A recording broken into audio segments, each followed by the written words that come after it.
Hello friends, मैंने आखिर diesel गाड़ी क्यों नहीं ली, पेट्रोल गाड़ी क्यों चुनी, जबकि मैं डीजल लवर हूँ। डीजल गाड़ी चलाने में मुझे ज़्यादा मज़ा आता है और उस गाड़ी को रिपेयर करने में भी मुझे ज़्यादा मज़ा आता है। लेकिन फिर भी डीजल गाड़ी को मैंने अवॉइड करके पेट्रोल गाड़ी ले ली। मेरी क्या मजबूरी थी, क्या चीज़ों को मैंने फोकस किया और कौन से वो पॉइंट्स थे जिनकी वजह से मैंने पेट्रोल गाड़ी को चुना। आज की वीडियो में सारी चीज़ें आपको क्रिस्टल क्लियर बताऊंगा। देखो, सबसे पहली चीज़, डीजल कार अगर कोई चुनता है उसके दो रीज़न होते हैं। एक तो उसको चलाने में फील चाहिए, पावर चाहिए।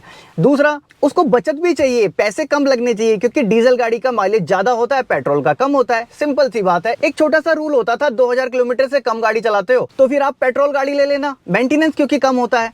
और 2000 किलोमीटर से ज्यादा गाड़ी चलाते हो महीने में तो फिर आप डीजल गाड़ी ले लेना। इसका मेंटेनेंस थोड़ा ज्यादा होता है। हर कोई जानता है कि डीजल का मेंटेनेंस पेट्रोल से ज्यादा होता है। अब लेकिन वो जो मेंटेनेंस की कॉस्ट है, वो मेंटेनेंस कॉस्ट आप डीजल में पैसे बचा के बराबर कर लेते हो। देखो, बाप बड़ा ना भैया, सबसे बड़ा रुपया। जहां पैसा बचता है वहीं लोग जाते हैं। ये रूल पहले था, 2020 के बाद से ये रूल बदल चुका है। शायद किसी ने बताया नहीं होगा, क्योंकि वो वाली गाड़ियों का भी मेंटेनेंस आगे आना अब शुरू हो रहा है। अब आने वाले टाइम में आप देखोगे डीजल गाड़ी का एक भारी मेंटेनेंस रहता ही है और वो मेंटेनेंस धीरे धीरे बढ़ता चला गया। आप अगर BS3 से BS4 की तरफ जब शिफ्ट हुए, जब पहले इनलाइन फ्यूल पंप्स आते थे, उसके बाद CRDI फ्यूल सिस्टम आ गया, चीज़ें महंगी होने लगी। इंजेक्टर्स की कॉस्ट, इंजेक्टर को रिपेयर करना, मेंटेन करना, फ्यूल सिस्टम का इतना कॉस्टली हो जाना, कैटालिटिक कन्वर्टर का बड़ा महंगा पार्ट था। मतलब धीरे धीरे करते करते डीजल इंजन की मेंटेनेंस कॉस्ट बढ़ती जा रही थी। अब डीजल 6 आने के बाद वो कॉस्ट कहीं ज़्यादा बढ़ जाएगी। और मैंने ये पहले ही बोला था 2020 में। आज हम 2025 में बैठे हैं,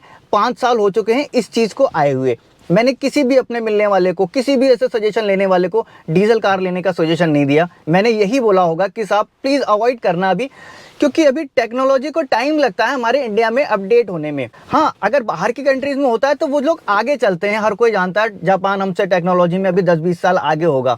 मेरे कुछ जापानीज फ्रेंड्स भी हैं और इसी ऑटोमोबाइल बैकग्राउंड से मेरी उनसे लगातार बात होती रहती है कि साहब क्या चल रहा है आपके यहाँ, अभी क्या कर रहे हो, कैसे कर रहे हो। लेकिन बहरहाल हम इंडिया में बैठे हैं तो इंडिया की ही बात करेंगे। तो मैं उस अननेसेसरी के मेंटेनेंस में फंसना नहीं चाहता था, क्योंकि इंडिया में वो सारी चीज़ें अवेलेबल है नहीं जो बाहर अवेलेबल हैं। हाँ, यूरो का मुकाबला हम कर रहे हैं। यूरो 6 आ गया तो हम भी BS6 लाएंगे, यूरो 7 आ गया तो हम भी यूरो 7 लाएंगे।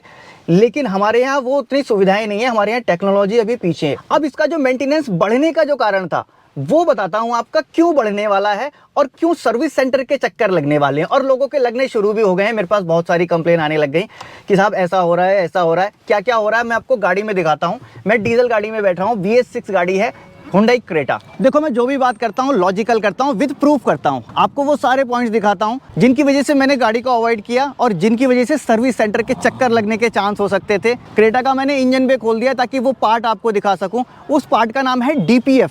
अब ये DPF कहाँ लगा होता है, पहले ये देखो। अभी देखो, पेट्रोल गाड़ी खड़ी है ब्रेजा, वो मैं चला रहा हूँ। ये है हुंडई क्रेटा। CRDI सिस्टम देखो, लिखा होता है ना CRDI। मैं इससे पहले बात कर रहा था कि फ्यूल सिस्टम महंगा हो गया। बड़े महंगे महंगे फ्यूल सिस्टम इसके अंदर लगे हुए हैं। इंजेक्टर, आप इंजेक्टर कराने जाओ लाखों रुपए लग जाते हैं इंजेक्टर्स में। वो भी डीजल गाड़ी का अपग्रेडेशन था, मतलब चेंज होके आए थे। इन चीज़ों को हम अफोर्ड कर रहे थे। फ्यूल पंप, मतलब एक एक करके चीज़ें महंगी होती चली गई। डीजल को साइलेंट बनाने के लिए और डीजल का पॉल्यूशन कम करने के लिए, वही पॉल्यूशन को कम करने के लिए पहले इस गाड़ियों में लगा होता था एक कैटालिटिक कन्वर्टर मात्र।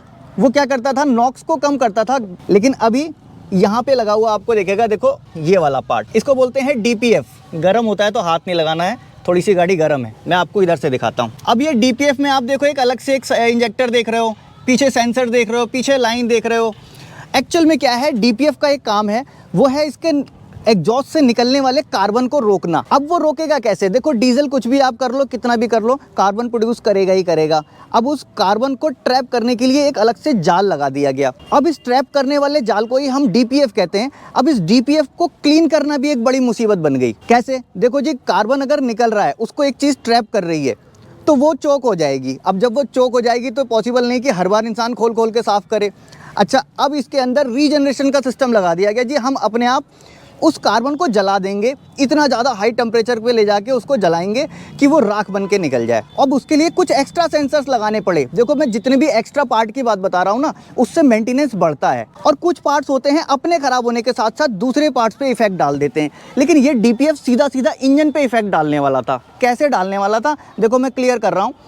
अब इसके अंदर रीजनरेशन में क्या होता है, एक सडन टेम्परेचर पे, सडन RPM पे जाने के बाद ये खुद से रीजनरेशन करने का इसमें ऑप्शन दिया गया। इसमें यूरिया इंजेक्ट करवाया गया, साथ में इंजन में लगे हुए इंजेक्टर से भी एक एक्स्ट्रा इंजेक्शन करवाया गया। लेकिन कई बार ऐसा होता है कि वो रीजनरेशन नहीं कर पाता, सिस्टम नहीं कर पाता, तो क्या होता है, फोर्स रीजनरेशन करना पड़ता है गाड़ी के थ्रू। फिर नहीं हो पाता तो फिर स्कैनर लगा के करना पड़ता है। फिर नहीं हो पाता तो क्या करते हैं, डीपीएफ को खोलना पड़ता है। और कई बार ये डीपीएफ साफ करने के चक्कर में खराब हो जाता है। अब चलो मान लेते हैं डीपीएफ ही खराब हो गया। डीपीएफ अपने आप में एक बड़ी कॉस्टली आइटम है, 2 लाख 3 लाख 4 लाख गाड़ियों का डिपेंड करता है कितना महंगा चला जाए। ये डीपीएफ बहुत कॉस्टली होता है। अब एक चीज़ और है, देखो डीपीएफ खराब हो जाएगा, चलो ठीक है हम बेयर कर लेंगे, लेकिन इसकी वजह से इंजन में इफेक्ट आ सकता है। क्यों आ सकता है वो समझो।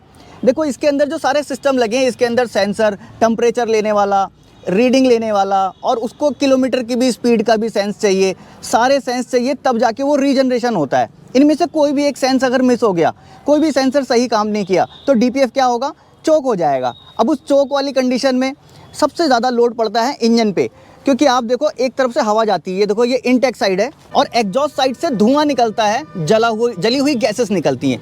अब वो जो डीपीएफ है आगे चोक हो जाता है, मान लिया चोक हो गया, अब ये गैस निकलेगी कैसे, ये निकल ही नहीं पाएगी, इसका मुंह बंद हो जाएगा। ऐसा समझ लो कि आपको बहुत ज़ोर से पॉटी आई और कोई पॉटी नहीं करने दे रहा है, तो पेट खराब होगा, आपकी तबीयत खराब हो जाएगी, हॉस्पिटल पहुंच जाओगे। बस सेम वही चीज़ है, इसकी जो जली हुई गैस बाहर निकलनी है वो बंद हो जाएगा रास्ता, इंजन पे लोड पड़ेगा, इंजन की गैसकेट्स लीक होंगी, सील लीक होगी, इंजन फेल हो जाएगा, इंजन खराब हो जाएगा। इंजन जो 2 लाख किलोमीटर चलना चाहिए था वो 1 लाख भी नहीं चल पाएगा। और ऐसा सिर्फ मैं बोल नहीं रहा हूँ, ऐसा हो रहा है, ऐसी प्रॉब्लम्स आ रही हैं। मैंने बहुत सारी प्रॉब्लम सुनी, मेरे पास आई गाड़ियों की प्रॉब्लम, और कुछ लोग तो ऐसे हैं नई नई गाड़ी लेके सर्विस सेंटर के चक्कर अभी भी लगा रहे हैं। देखो इस डीपीएफ को क्लीन करने के लिए कई सारे उपाय होते हैं। बाहर की कंट्रीज हमसे आगे हैं, उनके पास इसके सोल्यूशन हैं, कुछ हद तक सोल्यूशन है। हमारी कंट्रीज में भी लोगों ने इसके जुगाड़ निकाले। पहला तो देखो डीपीएफ एक मुसीबत जैसा लग रहा है, लोगों को पता है, लेकिन पॉल्यूशन को कम करना है तो कुछ ना कुछ तो करना ही पड़ेगा। हमारा देश जुगाड़ में आगे है। जो एटीएम का हैक निकाल लेते हैं, तो क्या सोचा था कि इसका हैक नहीं निकालेंगे, लोग इस डीपीएफ को बंद कर देते हैं। कैसे बंद कर देते हैं वो बात मैं यहाँ कैमरे पे नहीं खोलूंगा, सही नहीं है उन चीज़ों को बंद करना। और कुछ अनएजुकेटेड लोग क्या करते हैं कि गाड़ी को खोल लेंगे, आओ भैया साफ़ कर देंगे हम डीपीएफ, ऐसे करें डीपीएफ को साफ़, उसके अंदर कुछ भी ऐसे हार्मफुल केमिकल्स डाल देंगे, कोई हाइड्रोजन डाल रहा है, कोई एसिड डाल रहा है उस मुसीबत से निपटने के लिए कि साहब ये डाल के हम साफ़ कर लेंगे, लेकिन वो लोग डीपीएफ को ख़राब कर लेते हैं। कुछ गाड़ियाँ वारंटी में होती हैं, जब वो सर्विस सेंटर पहुँचती हैं, मेरे लिंक्स वहाँ भी हैं, सर्विस सेंटर वाले बताते हैं साहब लोग बाहर खुलवाते हैं, साफ़ करवा के फिर आते हैं और बोलते हैं जी डीपीएफ ख़राब हो गया, वारंटी में दे दीजिए। कंपनी कैसे देगी वारंटी में, आपने तो उसको खोल के ख़राब करवा लिया। हाँ, आप कंपनी के पास ही जाते जो रीजनरेशन करते 2 बार 4 बार 10 बार, वो एक अलग मैटर था, लेकिन लोगों ने परेशान होकर ये अलग अलग नए नए हल निकाले। एक तो डीपीएफ ख़राब कर लिया, दूसरा लीगली आप सही नहीं हो, क्योंकि लीगली उसको बंद करना एक क्राइम है, और कुछ लोगों पे इसकी एफआईआर भी हो चुकी है इस डीपीएफ के सिलसिले में, क्योंकि लोग परेशान है ना, क्या करेंगे, कुछ ना कुछ तो हल निकालेंगे ही। और ये चौक कहाँ कहाँ होता है, एक तो गाड़ी वो जो कम स्पीड में चलती है, लोकल में चलती है, लोकल में गाड़ी ज़्यादा चलती है तो डीपीएफ जल्दी चौक हो जाता है। दूसरा पहाड़ों पे, देखो पहाड़ों पे एक स्पीड नहीं पकड़ पाती गाड़ी, और डीपीएफ के रीजनरेशन का जो लॉजिक होता है ये होता है कि साहब इतनी स्पीड होनी चाहिए, इतना टेम्परेचर होगा, तब जाके वो रीजनरेशन कंप्लीट हो पाएगा। रीजनरेशन होता नहीं, डीपीएफ चौक हो जाता है। एक खतरा और बनता है डीपीएफ से, वो भी आपको बताता हूँ। देखो जब ये रीजनरेशन हो रहा होता है, फ्यूल को भी एक्स्ट्रा इंजेक्ट करवाता है ईसीएम, एक इंजेक्शन एक्स्ट्रा होता है। अब वो क्या करता है, वो फ्यूल जाके वहाँ बर्न होता है एग्जॉस्ट में, क्योंकि उसको तो टेम्परेचर देना है उसके लिए। कई बार वो बर्न नहीं होता, एक्स्ट्रा फ्यूल आपके इंजन ऑयल में मिक्स हो जाता है। अब इंजन ऑयल में मिक्स होने के बाद क्या करेगा, वो इंजन ऑयल की प्रॉपर्टी चेंज कर देगा। प्रॉब्लम देखिए आती है कि इंजन ऑयल का लेवल बढ़ने लगता है, इंजन ऑयल की ही प्रॉपर्टी को वो चेंज कर दे रहा है। जो लुब्रिकेशन प्रॉपर इंजन में होना चाहिए वो नहीं हो रहा है। और इन सारी चीज़ों के लिए ऐसा नहीं कि ये प्रॉब्लम आ रही है तो कोई ऐसी लाइट आएगी तो आप वहाँ गाड़ी खड़ी कर दोगे, नहीं, ये सारी चीज़ें जब अपने लेवल तक पहुँच जाएंगी तब कोई चेक इंजन लाइट आएगी।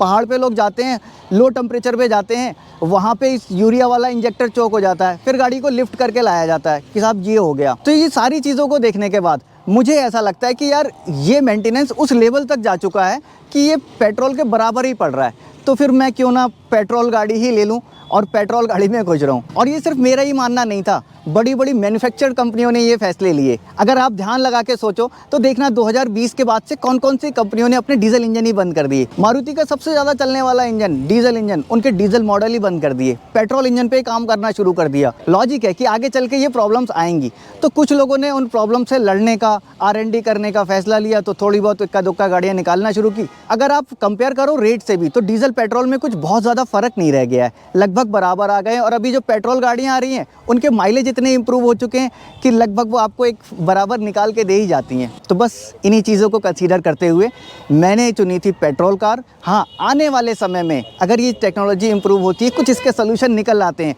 तो मैं ज़रूर डीजल कार की तरफ जाऊंगा। लेकिन मैं R&D वाला सफ़ेद चूहा नहीं बनना चाहता था, बड़ी मेहनत की कमाई है, उसको ऐसे बर्बाद नहीं करना चाहता था। इसलिए मैंने पहले आने वाली BS6 वाली डीजल गाड़ी को अवॉइड किया, पेट्रोल गाड़ी चुन ली। मुझे लगता है कि सारी चीज़ें मैंने आज की वीडियो में क्रिस्टल क्लियर बता दी होंगी। फिर भी अगर कुछ रह गया हो बताने से तो नीचे कमेंट बॉक्स में लिख सकते हैं, या फिर अगर आप चाहें तो इंस्टाग्राम पे मुझे फॉलो कर सकते हैं। मैं मिलूँगा आपसे नेक्स्ट वीडियो में ऐसे किसी इंटरेस्टिंग टॉपिक के साथ। Thanks for watching.